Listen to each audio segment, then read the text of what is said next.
October the 3rd, Jeremiah chapter 10, verse number 21.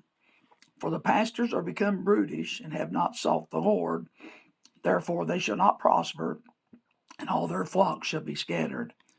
One of the greatest tools that we have as believers is the resource of prayer. We're commanded to pray, and it is to be a priority in our lives. Even those that preach are led to lead by example and become men of prayer.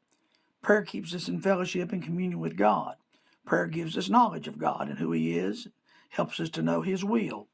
Pastors, above all, must be men of prayer. When pastors don't pray, it will affect their ministries.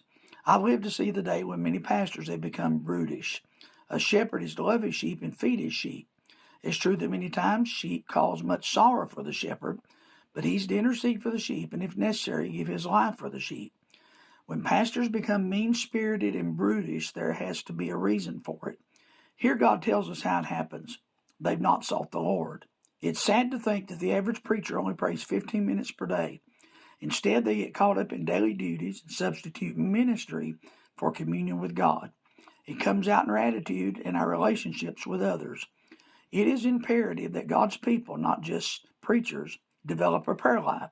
It's not about having a prayer time, but it's about having a prayer life. That is to be the first thing we do. It's to be our first response, not our last option.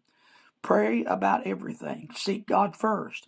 This is the key to keeping our attitudes right, be it a pastor or a church member. God teaches to pray.